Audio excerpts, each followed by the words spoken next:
बोलावं हेच मला सुचेनासे झाले. म्हणून मी ठरवलं की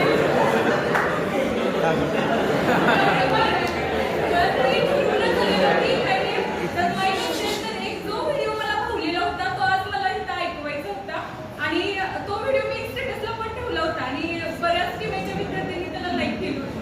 त्यात असं होतं की आज आपण एकमेकांना आपल्या एकमेकांपासून लांब जाणार आहे म्हणून रडायचं नाही, कारण की काही असे मित्रमैत्रिणी आपण जपून ठेवलेले असतात की ते आज सोडून जाणार आहे म्हणून की मैत्री तुटली किंवा हे झालं ते झालं असं काही होत नाही. तेच मित्रमैत्रिणी असतात जे भविष्यात उद्या ज्यावेळी तुम्ही भेटाल त्यावेळी मग ते कुठं पण असं म्हणजे आता माझी 12वीची एखादी मैत्रीण मला भेटली तर त्या शिवाजी पुतळ्यापासून म्हणजे तात्यासाहेबांच्या पुतळ्यापासून मला हाक मारते, मोठ्याने हाक मारणाऱ्याने म्हणत साक्षी म्हणजे ती रिॲक्शन त्यावेळीची वेगळीच असते. म्हणजे तुम्ही भविष्यात कधी एकमेकांना भेटाल ना त्यावेळी तुम्हाला असं वाटणारच नाही की हा बाबा दिवाळी झाल्यावर आम्ही वेगळे झालो आणि आज परत एकत्र आलो. क्षणात त्या भेटीत ते जे अंतर असणार आहे ते भरून निघणार. आणि असंच काहीतरी त्या व्हिडिओचं टायटलच होतं गोल्डन वर्ड्स ऑफ फ्रेंडशिप.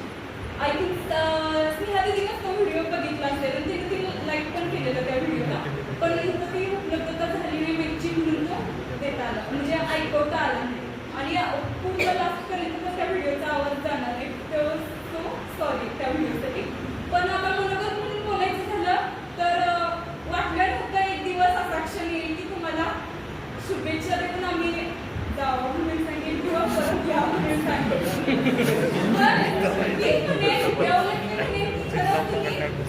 जावं आपण एकत्र व्हा, परत कॉलेजचं नाव करा याच्यासाठी म्हणजे भविष्यात तुमच्या वाटचालीसाठी आज मंचावर मी तुम्हाला शुभेच्छा देतोय.